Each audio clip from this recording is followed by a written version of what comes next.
Bir dənə də səviyyə bir model göstərim sizə, fikir verin. 150 cm, 135 hündürlük. Bu modelin üzərindəki çox səviyyəli işləmələrinə fikir verin.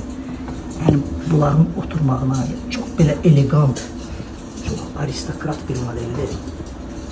Kənardan da formaları dəhşət səviyyəli görsənən bir modeldir. Yəni hansı müştərinin dizaynına uyğun gəlirsə düşünmədən bu modeli əldə eləmək məsləhətdir. Amma sifarişlə də qəbul edə bilər, fərqli ölçüdə. Sadəcə olaraq demək olar ki, möhtəşəm bir modeldir. Qiyməti də superdir, İtalyan boyası ilə boyanılıb. İç hissəsindəki modeldə bir çox funksiyası var. Fon və effektlərinin dəyişməsi, istilik, istəsəz səsli variantı var. Söndürmək, yandırmaq, hər bir şey pultla idarə etmək olur. Əgər siz bu iç hissəsindəki modeli fərqli bir modellə, misal üçün iç hissəsindəki modeli bax belə bir modellə əvəz edə bilərsiniz. Hansı ki, o defekti təbii ocaq effektindən ümumiyyətlə seçilmir. Sadəcə olaraq 3D modellə sadə model arasında qiymət fərqi olur. Belə kəlmə yerləşdirə bilərsiniz, istəsəz belə bir model yerləşdirə bilərsiniz.